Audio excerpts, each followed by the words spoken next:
All right, so we're getting into our next conversation. It's an exclusive interview with a man who is currently chief editor at UN News, headquartered, of course, in New York. He has just completed an 18-month stint in South Sudan as the Director of Strategic Communications and Public Information for the UN mission in South Sudan. That is the UNMISS. Now, he has worked at the BBC in London for 12 years, where he was a popular voice across many programs, especially Network Africa.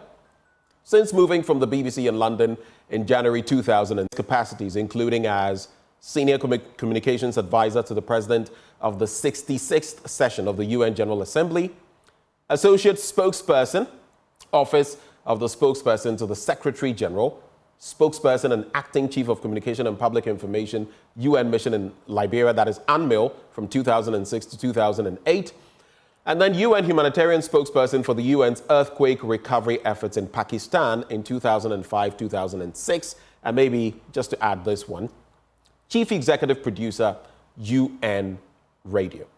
My guest believes strongly in the servant leadership model, and he is a Pan-Africanist Christian who admires Ghana's founding president, Dr. Kwame Nkrumah, as his model of sacrificial and selfless public service. I'll be asking him about that later in the conversation, this sacrificial and selfless public service. But ladies and gentlemen, I give you the chief editor at the United Nations, Ben Malo. Mr. Malo, good morning. That was a long introduction. I wasn't expecting that. I intentionally did that. Your CV is a gold mine, and I just wanted people to appreciate who you are and where you come from. But let's start from the very start. Yeah. Who is Ben Malo? Tell us about where you were born and growing up. Ben Malo is this village boy who, by some divine contrivances, found grace so that any good you see in this guy, anything that it brings inspiration and encouragement is largely down to the grace of God. I know that we say the grace of God in a way that would sometimes make people think it's just a religious expression, but for me it's a reality. I'm saying this because if you are intellectual, you're academic, you don't believe in God or you believe in God, when you see the trajectory of things, this village boy with a widowed mother of triplets from Ohavu in the Volta region, could write exams and pass well, but couldn't speak English well in Qatar Secondary School, ends up at the BBC in London, speaking to millions of people. And when you look at all that, I'd never set foot in a studio in Ghana before I ended up in the studio at the BBC. Right. We'll get there. Yeah. And that's an interesting story on its own. But you were born in Ohawu? I was born 3 miles away. My mom went to the market 3 miles away from Ohawu, where we have an agricultural college. It's another town called Tadzevu. Okay. So my mom went to the market, and apparently I got excited in the market and wanted to come and do some trading in the market. She rushed to her family home in Tadzevu. So I was actually, in my passport, you will see birthplace is Tadzevu. And then Ohawu is where I grew up. I see. Yeah. So I mean, and I've looked at some documentation. You're basically saying you're from Ohawu, but in your official documents, it's Tadzevu. I was born in Tadzevu. Right. My mom went, there is a good market, well, there was a good market in Tadzevu. My mom sold fish and other things. She would go to Agbozume and Akachi markets and then come and sell there. And she was clearly pregnant and went there, and then somehow I decided to make my entry into this world. So she had to go to her family members who are in Tadzevu, and then I was born at home in Tadzevu. Yeah. What was it like growing up? Growing up we were poor, but we didn't know it. You were poor. But we didn't. But you didn't know it. No, we didn't know it because our surrounding was free. We didn't have, I went to school without shoes, right? But everybody went to school without shoes. For how long? Oh, all throughout my primary school and middle school. I think until I left or I pass my common entrance from Bokuva Middle School, another 2-3 miles away from Ohavu, until I passed my common entrance. I think it was in Kitasco that I started wearing shoes regularly. So for me, my mom was one of the few people in the community who was regularly stepping out to Akachi, to Agbozuma, to Tajavu, and then she was selling fish. So I don't want to compare, but we were in a better position than many people in that agricultural community. I just want to give you an example. Because my dad died when I was 8, and I was about the youngest, sometimes my mom would bring fish from Akachi or Agbozuma markets. And before going to school, even though boys didn't sell fish, you just look at this widowed mom, you had sympathy for her. So I would take the fish in the morning and go sell in 2-3 villages, Amanu, Vuti, and then come back. Sometimes I got to school late and I got caned for being a latecomer. But I was satisfied when I came back with the tray, either almost empty or empty, and I could give money to my mom. So there was a certain joy about that. So yeah, that's a part of the beginning life in Ohavu. Walking barefoot to school and all of that, crossing many miles, selling fish, just to ensure that, you know, the family could keep body and soul Let me just together. put this in a context. People used to come and buy fish on credit from my mom. So when I tell you that we were poor, but we didn't know, we thought we were even, not in a prideful way, we were even a little bit better. I didn't go lacking food or having to buy basic fish on credit. And my mom was so kind. Sometimes I think she forgot who owed her and that kind of thing. So that was the background. But we just thank God that we could keep going. And I like the fact that you say you were poor, but you didn't know it. Sometimes it's a joy. But I'd like to find out from you. You talk a lot about selfless leadership. And as the conversation goes on, yes, we'll get into leadership, governance, and all that. I just want us to appreciate it from the very start. What was the foundation, religion-wise, for you? The principles you now adhere to. Did you find that later in life? Did you find your moral compass later in life? Or did it start with your upbringing in Kajebu or Ohawu? It started with my mom. Credit to my mom, Tona, who actually comes from another town located, an island located in the middle of the Kata Lagoon called Seva. The Buckleys, the Adadavos, and several prominent families originally come from there, even if they found their footing in Kata. So my mom is from Seva, but married my dad, and we were based in Ohavu. My mom, because she had triplets, there was this belief among our people. If you've had twins or triplets, particularly as a woman, the understanding is everybody gets one child. If you are endowed by God to have 2 or 3, there must be something special about you. So my mom, she lost her name, Hobuju, because everybody called her by the title Tona, which means mother of triplets. And this somehow imposed a certain sense of mother for all duty on my mom. In fact, students who come to that Greek college, sometimes they'll go play soccer, and then they will get a sprain or something, and they can't walk well. The belief in many Ewe communities, urban communities, is that the mother of twins, the mother of triplets, has certain healing qualities.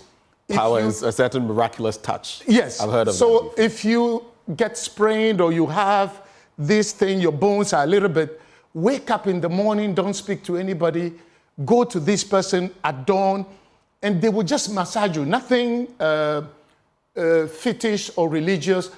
In all sincerity, there was all massaging. And my mom got yokumi. Yokumi is shea butter from the north. And she would just use that in the morning. So sometimes the students will carry the injured player on their back early morning. They will come from their posh part of town into my mom's humble home, and my mom would just massage them. And then after a while. So my mom carried this aura, and she was always there for people. She would give credit to people. She didn't care. She looked out for people. So I think I imbibed, she would share gladly. So I imbibed some of that. Then when I became a Christian, for me, Christianity must be practical. Whether in public office. When did it happen? This happened sometime when I started Legon. And there was just this point. I was always looking out for God, but it got to a point one day, I don't know what I read, but I decided to fast for a day. And at the end of the day, I said, Lord, I've given my life to you. I want to do better than the training my mom is giving me. I want to be used in a way to be a blessing.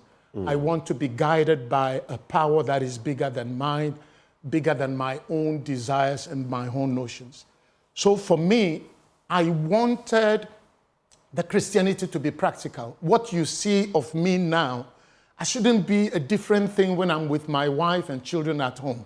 If I'm saying something now, my former schoolmates in Keta Secondary School, Mauli School, or Legon, or my family members can say, this is how he's. I don't want to be one thing to you, Benjamin, and then when I meet Kojo Youngson, I'm a different thing. And no, for me, I don't have the energy to do such. Let me be real. To duplicate. Yes. Right. And that also, for me, Jesus exemplifies that sacrificial, selfless service to others. The joy of being somebody who is not just in there for money for yourself, for your family, but can God, through you, be a blessing to Benjamin Akapo or a blessing to Kojo Youngson? And then I myself have been a recipient of the kindness of many people. If I begin to tell you now, you will just see that how I ended up at the BBC in London, God had to use people. So when I could be available in very quiet, understated ways, not loud mouth, if God can use me to be a blessing to somebody I may never meet again, let it be.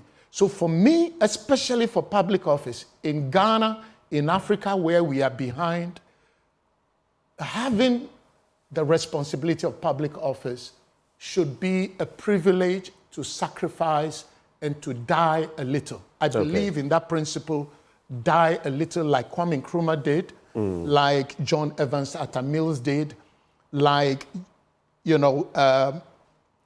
other great leaders, Jerry Rawlings, just saying, look, let's forget about ourselves. When things get better, we all rise together. Like John Dramani Mahama would try to do, to say, look, I am connected to everybody from every part of the country. I cannot be divisive. And then he gets too tolerant. I think if we find the phrase tolerant to a fault, even his enemies would agree that that applies to John Dramani Mahama.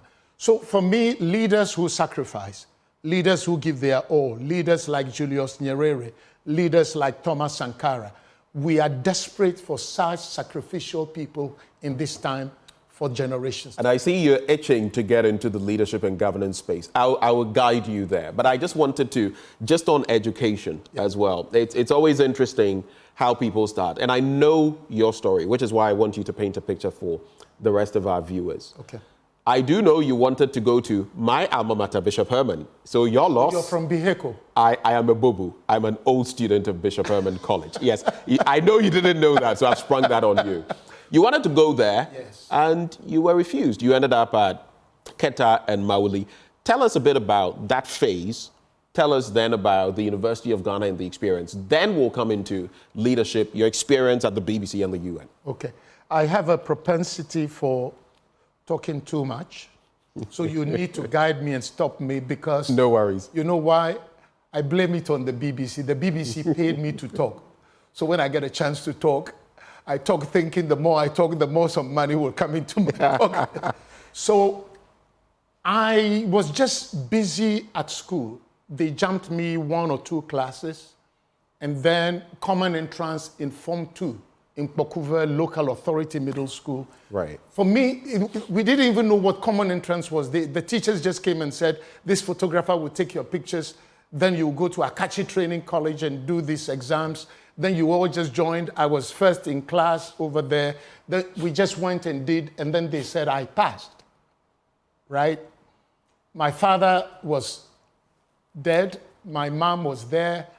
And also in my community, there was something about finishing middle school to Form 4. And 1 or 2 guys came out from the village with distinction. And we rallied around them, we admired them. So for me, my journey in education was up to Form 4. Then Form 2, They said I had passed. And then when we did the thing, nobody guided us as to what schools to choose. But I heard about BACO. Bishop Herman was like college, not a mere secondary school. Look at the way you're smiling because it's your school. I mean, it's the reality you're speaking. So on my common entrance form, I chose Bishop Herman. Right. The results came. There was an Agric officer who kept track of who was passing. A Greek officer in Ohabu called Mr. Eric Lavoin from Afiaranyigba. And he knew that I had passed. Either I was the only one that year or something. So he came to my mom, not knowing Afiaranyigba people and Seva people just have the lagoon between, they are intermarried and they knew each other. But he came to my mom and said, what are you doing about this boy? Then my mom said, college in college matter, it's all about money. Matter. Right. So I haven't got any plans. Above all, this little kid has gone and chosen Pando. I am down here in the southern Volta. I don't know anybody in Pando. If he goes there, falls sick with malaria, what am I going to do? Travel all the way from down? I am in the same region, the same language people, but access, my mom was concerned I wouldn't go to Bishop Herman. I would rather stay and finish Form 4 and learn a trade. And Mr. Lavoin said, no, don't worry. First of all, this is how much I earn as an Agric officer, and I'm taking care of 1 or 2 people, including the late Dr. Koshinaza. I'm taking care of them in Qatar. Qatar is close to us. We have some relatives in Qatar. So I'm going to work to change Pando to Qatar. If we have to walk. I guess it all starts with a K. All KBK. So that's how I ended up in Qatar Secondary School by Mr. Lavoin, who took either 15, 30 minutes to come and convince this troubled widow that you can send this child to school. I'm doing the same thing with the little that I am getting. And then he gave like a pledge. If you get into any trouble, just come to me. Later on, they will tease each other that you offered me that, but I never came for it. Because my mom was of that generation. Right. They didn't want to take things from people that they couldn't repay. Right. She wasn't going to take advantage of the kindness of Lavoin. And then later on, we were all talking, and Lavoin was happy. And Lavoin, this is where I want to put out a lesson. Those of us in Accra, and we can travel back to our hometowns, there's probably a girl there who just needs your 10, 15 minutes of encouragement to become the next Chief Justice of Ghana. There is probably a boy there who could become the next Patrick Ewa. Just by going there, talking to the teachers, when you visit for a funeral, just make time. God can use a few words you speak to just open doors for somebody. So that is one big lesson for me. So when I meet people, I'm always praying behind my mind to God. Let me not just speak anyhow. Guide me to be a channel where you leave something. What Lavoie did, I can't thank him enough. I want to pay forward. All right, and that is it, paying it forward, and we salute Mr. Lavoie for what he did. So you missed out on Sikut Miles Christi as soldiers of Christ, but you got Jolali, and that's our motto, Sikut Miles Christi as soldiers of Christ. And then you got Jolali, and then you also got Head, Heart, Hand, which is I came to Maoli School for 6th form. I see. Yeah. But there was this experience you had. Yeah. There was this lady who once, at some point in your education, showed up and was talking about, someone she was seeing, working somewhere, and you never thought that would be you. No, the way I put it is this. In Qatar Secondary School, if I should mention it, in the 70s, and those of my schoolmates from Kotoka House, Fiawo House, Brukwa House, Kwawu House, they would agree with this, that if, let's say, a lady prophetess or a prophet had come to Qatar Secondary School at morning assembly and then declared that, hey, in a few years' time, I see one of you somewhere in a studio somewhere doing whatever. I knew people in my class, I would say, I think this person is talking about you, Patience, talking about you, Elsie. Your English is perfect. People are coming from Datus. I'm a village boy from the farm. Written, fine. But if you ask me, I was teased with the grammatical mistakes I made in Kitasco. Don't ask me to repeat, I beg you. So I would have pointed to people whose English, spoken English, I admired, and would have said, oh, this person is prophesying about one of us. But not yourself. No. I would have, honestly, sincerely, in all humility, I would have disqualified myself. And this is where I have another lesson. if you have a young child, and this is to every parent, every teacher, every head teacher, if you have a young kid who is determined, who is serious, who is ambitious, but struggling in a particular area, a particular subject, please, in the name of God, don't write them off. If they are not too playful, but they are serious, they are determined, but this subject, they just seem to be struggling, or it could be they have dyslexia or something, don't give up on them, don't discourage them, and please be there for them. Because I was the last person in Qatar Secondary School you would expect will get up one day under the great grace of God, never having practiced journalism or broadcasting, to find myself at the British Broadcasting Corporation, not the GBC. And you're also very mathematically inclined. In fact, at Legon, you were reading mathematics-oriented. Just walk us through what you read in Legon, and that also makes it even more stark. One, you had never practiced journalism before the BBC. You had not been in any studio. You had nothing to do with journalism. No. Your story resonates with mine in a way, but I'm not in the picture here. And two, you were reading math-related courses. So how did you even end up here? Let's talk about Legon. What did you read there? I read mathematics. I think somebody at home watching us is wondering, he did? Yeah. I did mathematics, statistics, and computer science. And I was thinking of maybe something to do with IT. I'd had ambitions before, or maybe medical school, but my chemistry wasn't chemistry. So I was good. I became good in mathematics through friends, colleagues, and that's where you need friends. So by the time I came to Legon, it's math, stats, and computer science. And again, the lesson here is your passion can become your profession, or your passion can become your vocation for transformation. So I dropped maths first year, second year, statistics, computer, final year, combined statistics, computer science, and then Legon retained me to do my national service on campus. Right. But all this time, from my time in Ohavu, anytime we would be in boarding school, people have come back to Accra, Kumasi, Cape Coast, I would borrow a radio from my brother, my senior brother, who was generous. Usually you had to buy transistor radios, but he would let me take the radio. So I connected with the world with the radio. So the passion of radio, and my English was improving. In Kitasco, my English was poor, partly because my brothers and sisters who were sent from Accra to Qatar, they came and imposed Ga on us. English was not the... I see. So are you fluent in Ga? I'd never set foot in Accra until Form 3, but Chale, Bole, Mboya, I had never set foot in Accra. I'm speaking Ga to fit in Qatar Secondary School. I'd never even crossed Sogakope Bridge. Wow. But I'm in Qatar trying, because Ga, if you didn't speak Ga, you didn't... You were the outsider. Not just outsider. You didn't try to woo any girl or anything. But when I went to Mauli... So to achieve some success on that level too, you had to speak some Ga. That you just admire the girls from afar because you're still a village boy. Look, your studio guys are laughing at me. Then I go to Mauli. A change of environment. I go to Mauli.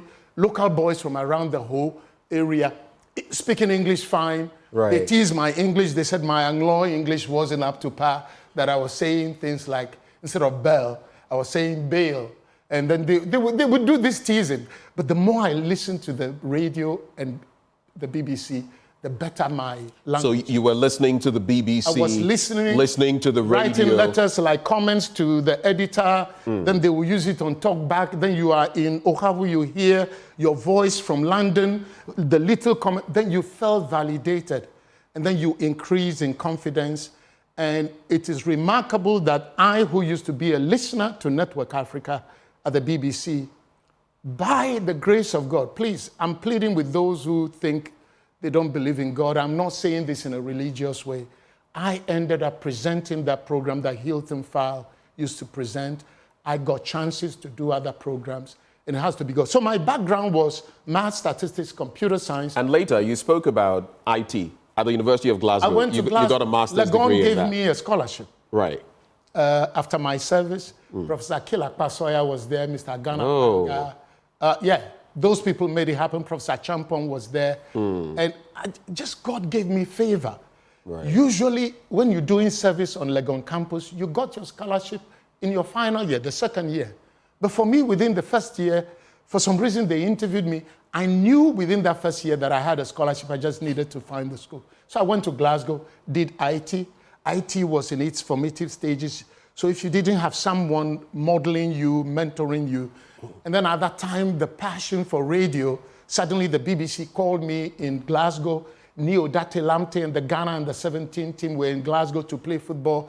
They said, oh, Ben, we are not sending somebody from London. And you know, London and Glasgow is like Accra and Tamale. So could you go watch the match? When you finish, we will interview you, and then you do something. Then I would do the interview. Or at a point, they said, no, Ben, take one page. Just write what you saw, and then we will ask you. Then we will call you. We will record it and use it. That is how I started. Then I will start pretending like Charlie Sam of GBC, or Kofi Annan Forsen or Godwin Avenogbo. Wow. The things I have heard on GBC, right. I am like channeling them in this. Then eventually there was this competition between the passion and my IT, and eventually I had to give in to broadcasting and settle at the BBC. So a mathematically inclined person, mathematics, statistics, computer science, later IT, information technology, and that opened the door. Yes. You never know where God is taking you. Because I always tell people as well that I never thought I'd be a broadcaster. It had never crossed my mind. In fact, at this point, if you allow me. Never crossed my mind. Yeah. It's through a friend. But like I said, my story is not for today. I want to It's just your make story, a quick interlude here. Now that you've said that, let me say that I used to come to your premises here at Joy Multimedia, and I had some most pleasant times with our late brother, Komla Dumont. Right. I say this because Komla set out to be a medical doctor. Indeed. Yeah. He was in Nigeria. Yeah. And you know how we value doctors. So Komla also changed in trajectory. And I must also say at this point to just give my deep condolences and comfort to Professor Dumont. Right. Because we've just had the funeral Mawena's. for Mawena, Komla's sister. So for the Dumont, the whole families, just may God's comfort beyond any words of human beings be your portion to cope in the days ahead. And I also want to say the best to my cousins, my direct cousins, the Gamos, because I also lost a first cousin who was a senior lecturer in UDS, Gladys Ablagamo. But the point I want to make is we may start one way, and again, once you're on the right track, and please, this is another lesson. You and I need to go back to our schools. Sometimes mentoring, career coaching will help many of us identify our calling earlier. Because some of us, when we went to Qatar Secondary School, all we want to do is, our parents are struggling on the farm. Sometimes the farm, the rains don't fall. They want to push us out to do something better to come and help them. We just want to succeed. If somebody could come Form 2, Form 3 and say, I see you are very good in this. You just want to be a success in life. What about these three options? I see that you have this. Some of us would have chosen commerce if we knew that that would lead us to become accountants and bankers. Right. But the main thing in Kitasco, like every one of us wanted to do science. The best students were in science, aiming to do medicine. Right. Somebody should have come from the Ghana Air Force to say, look, you can become a pilot. Here are the steps for you to become a pilot. I am a pilot. Especially one of my sisters in the Ghana Air Force called Selassie Agbenyefia. I wanted her to go back to Mali. I wanted to take her to Kitasco, let the girls see this pilot sister and know that this person was with us here or in this Wilberforce house or Brooklyn house. So we need, I strongly feel that is one. And I think it's something that some schools have taken up very well. Others can also learn from it as well. But that was also very real, even during my time, which is much later than yours. When you got a certain aggregate within a certain, I nearly got pushed into science class. And I said no. Because you were so bright? Well, when they see you aggregate at a certain, you must do science. And I was not, I am mathematically inclined, but I wasn't excited about it. I didn't want to read any of that. And I'm thankful I stood my ground. Sometimes you had to speak to certain people to push you there. But you spent 12 years at the BBC. 12 years. and you rose through the ranks, becoming deputy editor at a point. Focus on Africa. What was the journey like at the BBC? Lessons learned. Number one, be open to be criticized. Be open to receive feedback. Feedback, first time, Neil Curry, white man from England, my editor.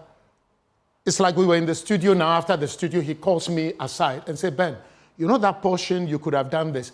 My brother, I felt like this guy was going to crush me. Benjamin, so when he says one sentence, I will say two sentences to defend, and I was over defensive. I didn't realize it was heated, but he kept cool. He saw in me a charcoal that could be refined into a diamond. If he were some angry person, he should have walked away. Till this day, Neil has become like a brother to me. His daughter, who is a medical doctor, if you see this white girl at the airport, she will come and jump into my arms saying, Uncle Ben. You're thinking, this black guy and this white guy, where is the uncle? So feedback. And let me give this illustration about feedback. No matter how well you are doing, Benjamin, somebody can speak something that will take you to the next level. Feedback is like the two hands put together. This is you as a human being, your humanity, your personality. This is your work in broadcasting, journalism, engineering, or medicine. Every time you and your work are the same. So somebody is coming to speak to you about your work. You think they are attacking your personality, so you begin to feel bad. Just separate yourself, put it in your pocket, let them criticize your work and give you feedback. That next time, instead of saying harassment, say harassment. Indeed. Instead of saying representative, which is probably the American way, say representative, right? These subtle things and so your work, if you take that with continuous improvement, feedback, you will continue to rise. So I believe in continuous improvement, the pursuit of excellence, which Komla did here. You can be here in Ghana, but your excellence will move you to the point that the world will come looking for you because you've got the standard already. Right. So those are some of the things. The BBC, I have the energy, I have the drive, I have the passion. I was loud, I was eager. If somebody is sick, can I help? Let me step in and doing it genuinely, right? And then before I realized, I was learning. And this is the other thing. You learn from people above you. You learn from people here. You learn from people who technically are below you. There is an IT expert here. He doesn't earn as much as you do. But I can learn some IT tricks from that brother or sister. True. So learning from below, learning with peers. Oh, Ben, how did you do this? Can you teach me? If you teach me. And then, of course, your bosses can criticize or critique your work. So feedback on those levels. If you are hungry for these things, sometimes you get the bitter pill. Somebody will insult you on Facebook or something.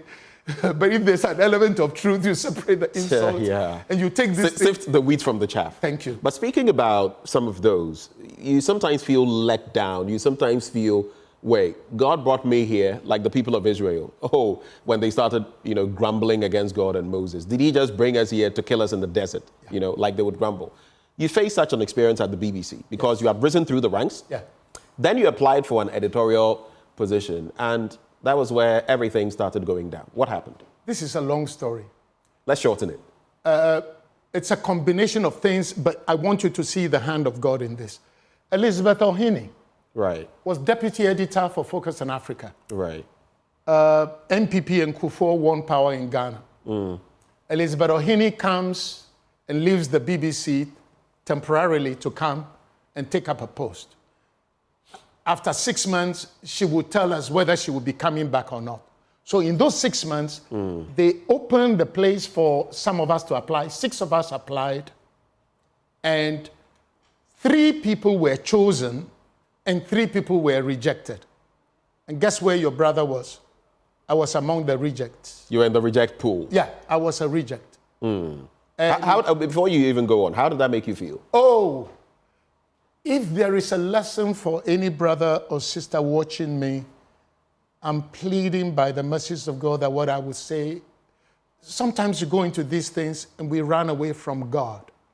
I had nowhere to go, and I tell people in the down moments, crisis, throw yourself at God. It's like God is standing, he has disappointed me, but I'm going to hold onto his leg and cry there if I have to cry.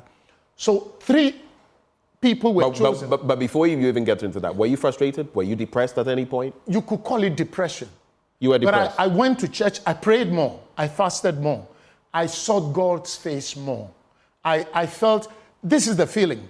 It's like Joy Multimedia. 6 of you apply, 3 are chosen. It means you are at best number 4 in the pecking order over the next 5, 10 years until these people do their bit. That's all. Anyway, temporarily, the 3 people were given 2 months each to act as officers in charge. So this was a sort of probation. Probation, they are going to taste the cake and then feel it. Then after the 6 months, it was clear Miss Ohini was not coming back. Then they said, we've re-advertised. I thought they would just pick one of the 3 who have. Then they said, oh, we've reopened the thing. And this crazy village boy, by faith, decided, look, he that is down needs fear no fall. So I will put my heart in the ring again with the 3 people, colleagues, friends. Good friends, we get on well, and colleagues in the office, no fight, no bitterness. Then I also joined the pool again. 3 levels of tests were done: psychosometric test, then newsroom test, and then interview. 3 white people, Carrie Blackburn, Robin White, Barry Langridge, and then this crazy guy went again. In the meantime, my mentor, Neil Curry, who has been to Ghana and West Africa, he said, Ben, please, when you go to this interview, look the interviewers in the eye. I know in Ghana, it is culturally wrong for you to be looking people in the eye. I don't say stare.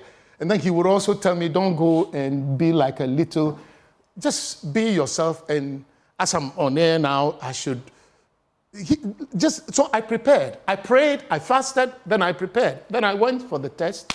And then in the BBC, if they interview all of you this morning and afternoon, the result must come out in the evening. So I was just relieved. I went through. I got home in the evening. Barry Langridge calls. And I don't want to be negative, but what can come, can come. You were not so optimistic, were you? No, I've been... After the first disappointment... 6 months ago, I was rejected. So right. What can come, can come. Yeah. Barry Langridge, because, Ben, are you home? I said, yes. Are you seated? I said, I'm fine, Barry. Then he said, Ben, you got the job. How did you feel in that moment? No, I was confused. I was quiet. Then he said, Ben, are you there? I said, yes. You got the job. We like your energy. We like your ideas. Wow. And I'm just in my mind saying, what have I done now? I was rejected before. Will I be able to do this job now? And he said, don't tell anybody yet. We need to talk to the other candidates and nicely let them know they didn't get the job. So don't go out yet. So I went and told my wife, this is what we screamed. We didn't know what happened. And just to let you know what God did, I'm saying this again, not because I want to speak, but I want someone, even for yourself, to know this. So I was given this job. For you to know that God's hand was in it, it was crazy. One of the contestants who were clearly in front of me got peeved. A white colleague, a white lady, got peeved and took the panel to a tribunal to say she had been discriminated against in my favor. Wait, she was white? Yeah. The panel was? All white. All white. And this village boy from Ohabu, with a lot of faith, just went. Just to show you how God does things. It was so remarkable that she took the panel to task. Another colleague couldn't accept what had happened. And for a while, this was a friend of mine who gave me gifts. I was drinking from her cup at home. And I don't blame them, because when God does something, it goes above and beyond. But this is the last point I want to make. In the 6 months when I was down, that I had been rejected, I didn't see a future at the BBC, a dark period, I just want somebody to hear this expression. They buried us, but they didn't know we were seed. Even that, may I know that that dark period, it was a planting time. God was planting something, because in that dark time, Kadria Ahmed, a Nigerian Muslim sister, who is a big media personality in Nigeria, we were on a shift. And then she came and said, Ben, I'm so disappointed they didn't give you this job. This was before the promotion came. And then she said, oh, I've seen this thing somewhere in New York at the UN. I think you as a senior producer, I am just a producer, you go for it. To be frank, I wasn't prepared to be hurt again. Right. So for many days, in that dark period, I just didn't want to face another wound. Kadria came to my computer the last day of shift. I said, Ben, it's just here. Go to this link, put your name there, even if you don't care. And so because Kadria pushed, I had to please her, and I put some application in there for something at the UN. This is how I ended up at the UN. It started from the time of disappointment, despair, and discouragement. A sister who is a Muslim, God uses. So another lesson here, when God is going to bless you and do things for you, don't limit it to people of your tribe or your ethnic group, people of your old school. If it's going to be or even great, your religion. Or religion, God is going to go beyond and use people that you do not know as long as you're on the path with him. So let's not limit ourselves and put people down because we have some little differences. In God, we are one. Through that, that's how I ended up at the UN. There was commotion in my office when I got the job. And for God just to prove to these people who doubted what I had gained, after a year, the UN came to me, can we interview you? And I'm thinking, I've now got this new job. They trusted me. I can't be going anywhere now. They interviewed me. I didn't hear from them another 6 months. Then they come back, they say, you got the job. I said, no, but you haven't seen me face to face. Can't you fly me to New York? Maybe my big nose will put you off and you don't want to work with me. They said, no, we've done all our due diligence.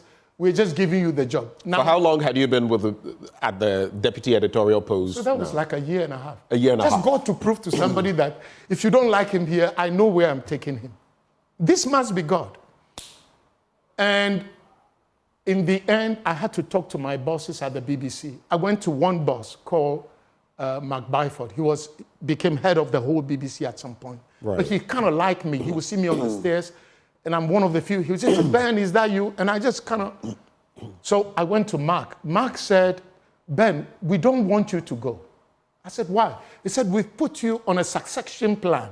That is why we've been sending you to these conferences and meetings, because they realized that the leadership at the BBC was lacking black. So I didn't know they had now identified me as somebody to succeed Robin Wright.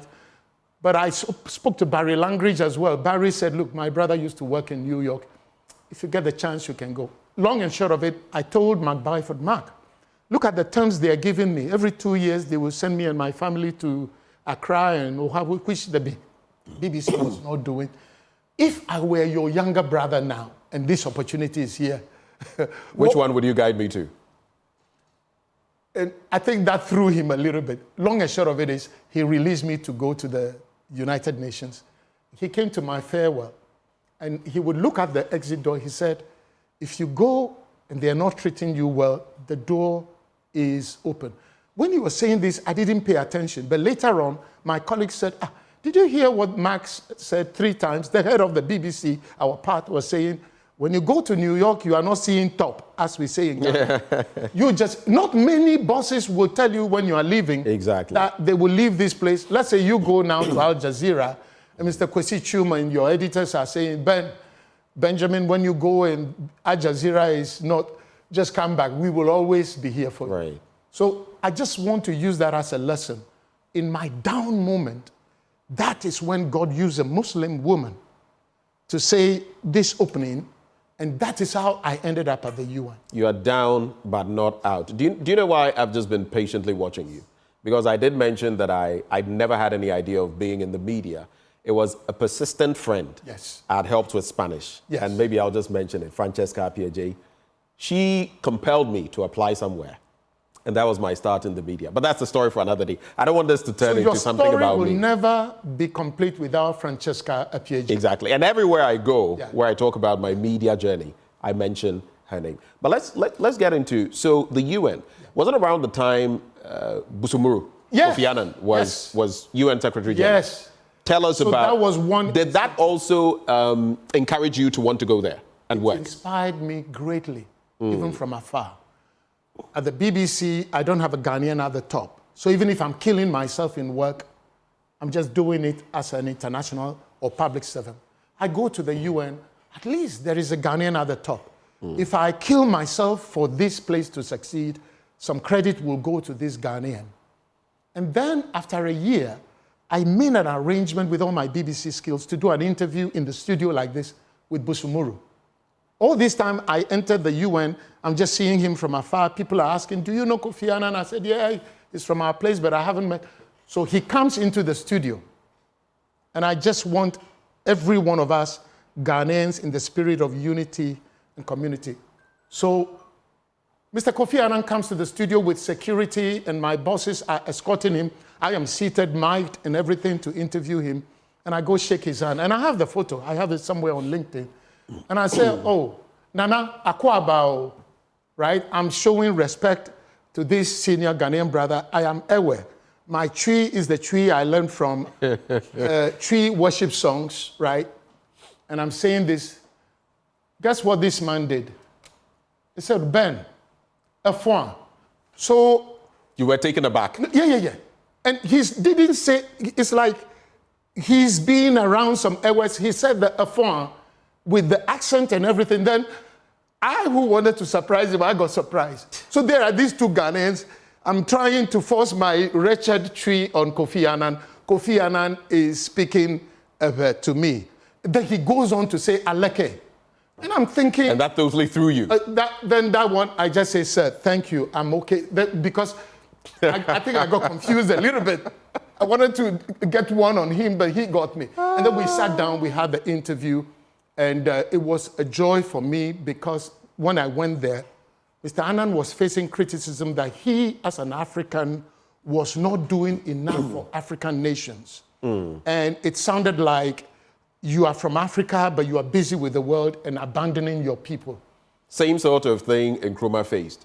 You're from Ghana, but you're busying yourself with the rest of Africa. Right. So Kofi Annan, there is something about Kofi Annan. He's not hyper like me. He's not agitated like me. I don't know how he cultivated this. Kofi Annan will speak, and you wonder if he's a Ghanaian. Kofi Annan was smooth and soft. And if you were not careful, you would miss the point. Kofi Annan said, Ben, I'm leading the fight against HIV/AIDS as UN Secretary General. I've established peacekeeping missions in this place, Liberia, Sierra Leone. We are helping to do this. But if you are asking me as Secretary General to come and take care of education and health and all these key other areas, what work would the leaders of these nations be doing? Right.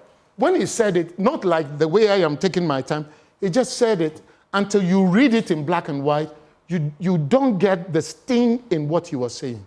Without criticizing people, he just put it out there. So that ended up making news from that radio and television interview, and they took it. The spokesperson echoed this, that in an interview he granted UN Radio, he said this about this. And it was so satisfying to have that privilege. So it was good. And then I traveled with him a few times on some of the trips. And I was really glad 2006 December when he finished, because at a point there was a campaign to push him to resign. And I thank God Kofi Annan never resigned. I remember that, and of course the incident with his son as well, the oil bit. But I remember even when the Rwandan incident happened, people felt that he had let down the system, while, I mean, the UN had been on the ground and done quite a bit of work. Yeah.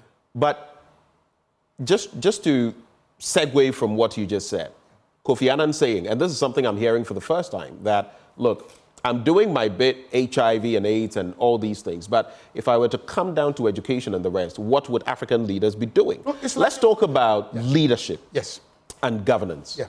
From where you sit, I mean, you just completed your 18-month stint in South Sudan, UNMISS, right? Yes. You've seen Africa extensively. Yes. You've seen Ghana. Yeah. Leadership and governance, where do we stand? Let's start from home. Number one, Kwame Nkrumah should be a model for us to study and apply, especially in this time in Ghana. I went to South Sudan.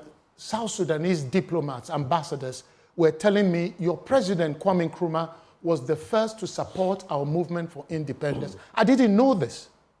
But Ambassador Riek Pakpo, I think I got his name, he was the one in his office at the foreign ministry in Juba, told me Kwame Nkrumah was the first to support our movement, Anyanya One.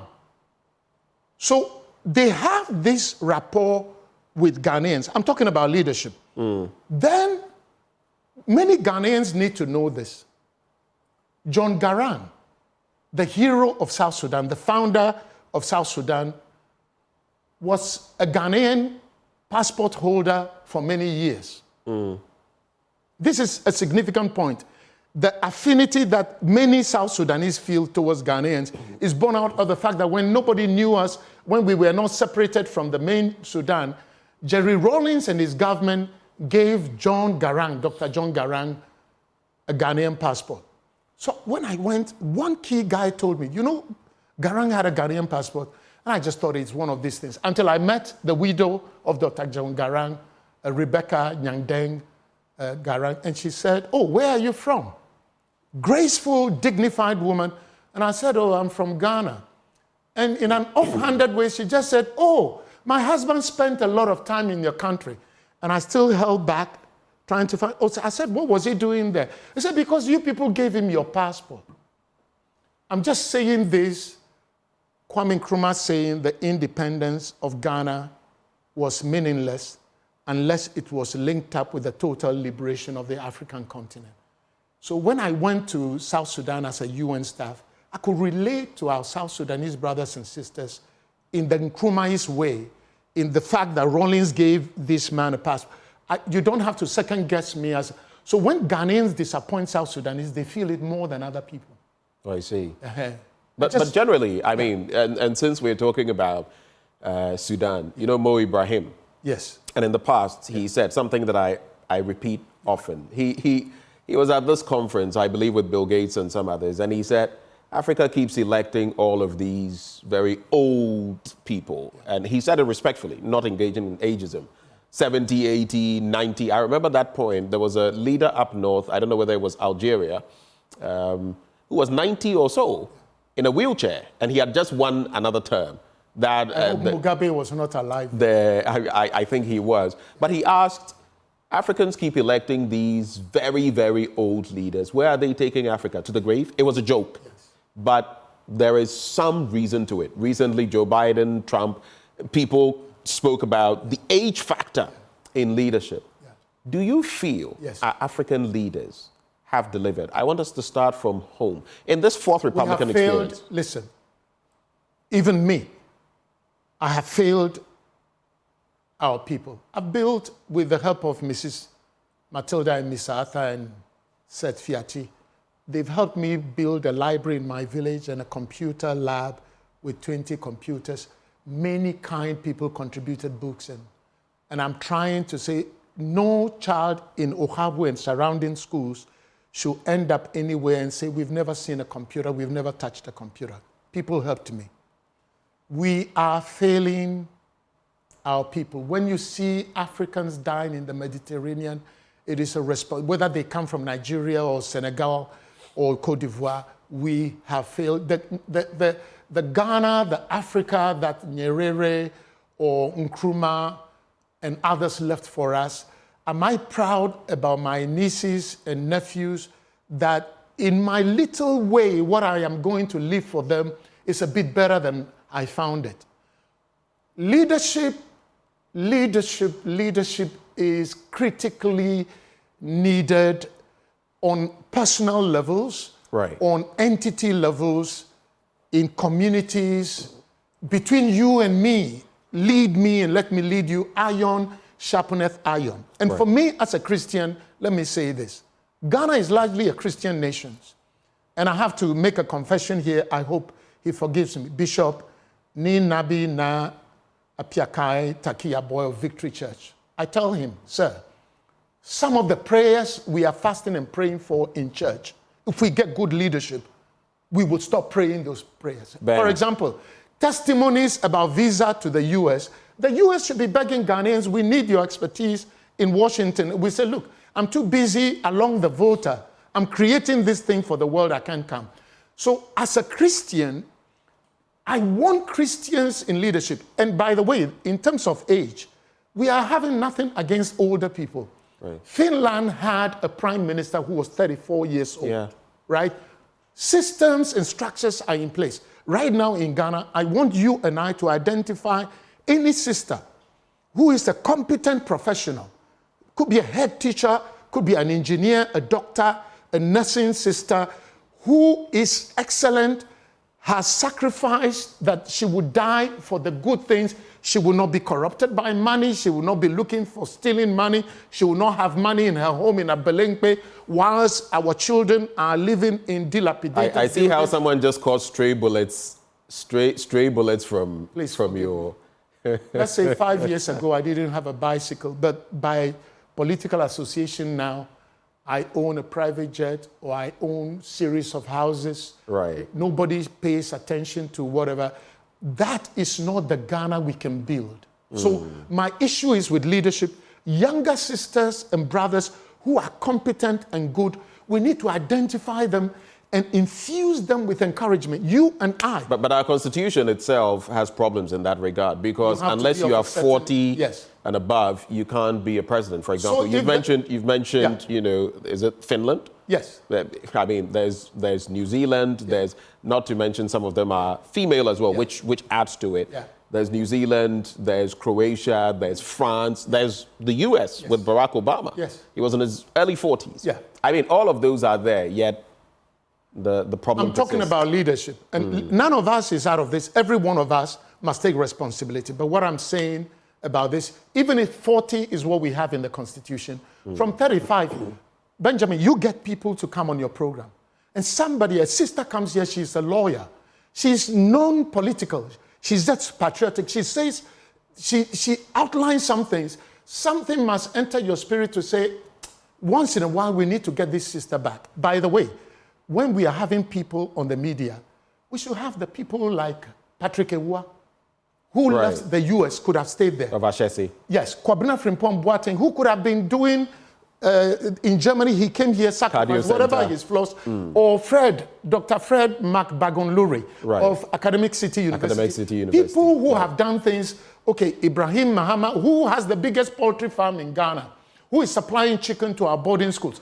People who have done things, because too many times, please forgive me, we are forced to listen to many talkers. Talkers? Yes, not thinkers and doers. Once in a while, we need doers. Patrick, how was it acquiring the land and eventually you've got Ashesi? I've met somebody who says when you get an Ashesi student, you don't have to train them with many things. So he's doing something right. The frustrations he first does.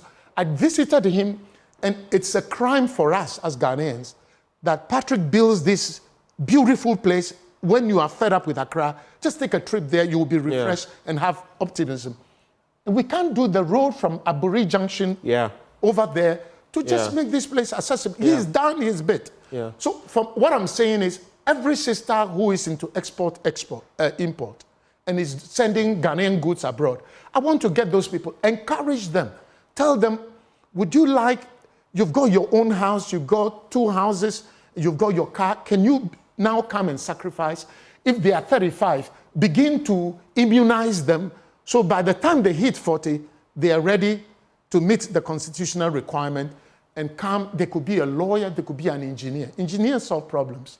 So you and I have a responsibility. In the media space, the people we see who are conscientious, they are not going to be corrupt. They are not going to be tribalistic. They are not going to divide us. In actual fact, you will find somebody who is from the north and they traverse the country because they have family in the Volta region.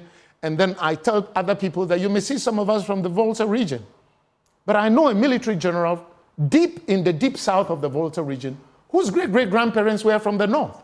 But if he speaks now, you wouldn't know this guy has northern blood in him. That is why we are one. And we must not. And then during just to conclude this conversation, you've spoken about leadership. I want you to address just 2 issues for me before you go. I also want you to share your thoughts with me about the standoff between Israel and Palestine and everything happening in between. But if you could speak to Ghanaian leaders today, and I know they're watching, they watch every day. If you could speak to our current crop of leaders in Ghana, the president and everyone in between, what would you tell him? What would you tell those leaders? First of all, Acrobato would have said, whom am I? Yeah, I am a village boy. That would be Chairman Wood to me. But anyway. I'm a village boy from Ohabu. Ghana deserves the best. Right. From me, from you, only the best will do for Ghana. Number two. Are we getting that so far? No. Okay. Let's be candid and raw in a non-partisan, non-sectarian way. Let's admit the facts. Number two, we are so deep down, we need persons of faith and hope to tell us that even though things look bleak, there is disappointment, despair, and discouragement, without overlooking anything to say we still can do better. Somebody promised Accra would be the cleanest city in the whole Africa. of Africa. Somebody promised, if you want to make money, don't come near me. And again, not in my government. No, I want people to make money. I want Ibrahim Mahama to succeed. I want whoever is doing Jata cement to produce more and make it easy. I want a Ghanaian to own properties. I want a Ghanaian to be doing so well. He has several private jets in the right way. When we were growing up, there was a Kwabena Dako who was the biggest poultry farm. Is it, yeah, Dako Farms. Yeah, Dako Farms. He eventually contested as a presidential candidate. You want such people to succeed. Who has you want Ghanaians of metal to be great models and examples for us. Not somebody sitting somewhere just using their public office to make ill-gotten wealth and then lord it over people and with so much impunity. And that is not how nations are built. Right. We are not going to go. So in terms of leadership, let's groom, let's encourage, let's support people. But we are using money to also spoil many things. But wherever we are, I think we shouldn't despair. So that is about leadership.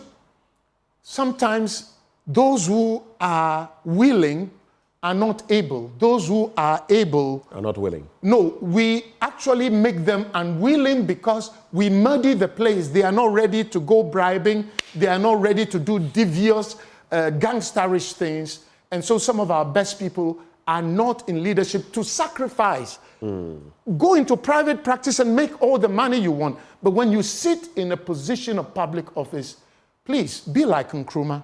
Nkrumah never left any monies, any lands. This man built Ghana, Akosombo, schools and all that. How much money has he put into the western region where he came from, or to Nkroful, his village? Gamal, Seku, Samia, the children. Do you see them now in some of the biggest mansions? No, the man gave his all. If you take public office, just tell your family and friends, please, I'm not going there to find jobs for you and steal money or do crooked things. I am going there to die. Okay. So your children and our children can have a better future. Our time is almost up. In a minute, you interact all the time with Antonio Guterres, the UN Secretary General. Your thoughts on Israel, Palestine, the standoff? Hezbollah has come in, but I don't want it to be a three-pronged discussion. Do you foresee any conclusion to that in intractable conflict, if you like? Final thoughts, and then we're gone. Okay, you've given the word intractable, which means there is nothing I will say here that will make a difference, number one. Number two, Mr. Guterres, in trying to help solve the problem, he got labeled as if taking sides. Number three, it is unfortunate that as you and I speak now, there are about 115 hostages still being held by Hamas. And then Israel is also mounting its offensive in the whole of the Gaza Strip. These are cousins. This problem predates some of us. It takes a lot of faith and hope to believe that this problem can be solved in our lifetime. But it's unfortunate. For me, it is sad that because of this problem, other people in other areas got tainted. If you didn't speak a certain way, then you are accused of being anti-Semitic or you are not doing enough. It's a very serious problem. My question now is, what would it take for Hamas to release all the 115 hostages they've taken, including children? And what would it take for Israel to stop the bombardments and the killings? Over 30,000 Palestinians killed. and then for a permanent ceasefire to be agreed. That is what we should support Mr. Guterres and the United Nations to achieve. But sometimes the powers of the world also need to play their part, because what is good for the goose must be good for the gander. Ben, thank you so much. I call him Senior Ben. That's what I actually, that's the name I have for him. Some of the comments that have come through, some of you have been reacting. You say it's a great interview. I see Edem Kofi Atipo saying, good interview. Portia Adum saying, wow. And she also comes back to say, Efo Dotsei, thank you for this. I cannot thank you enough for doing us the honors. I actually just caught him off something totally different we were working on, and literally dragged him. I was resisting pell-mell into the studio, but I'm grateful that... I was trying to resist coming here, and I hope I haven't caused any trouble. May God bless us all. May Ghana get to that potential place, and may we be the leading light, a better nation, a great nation. We salute you. Ben Malo, he is chief editor at the UN. He's a former deputy editor at the BBC.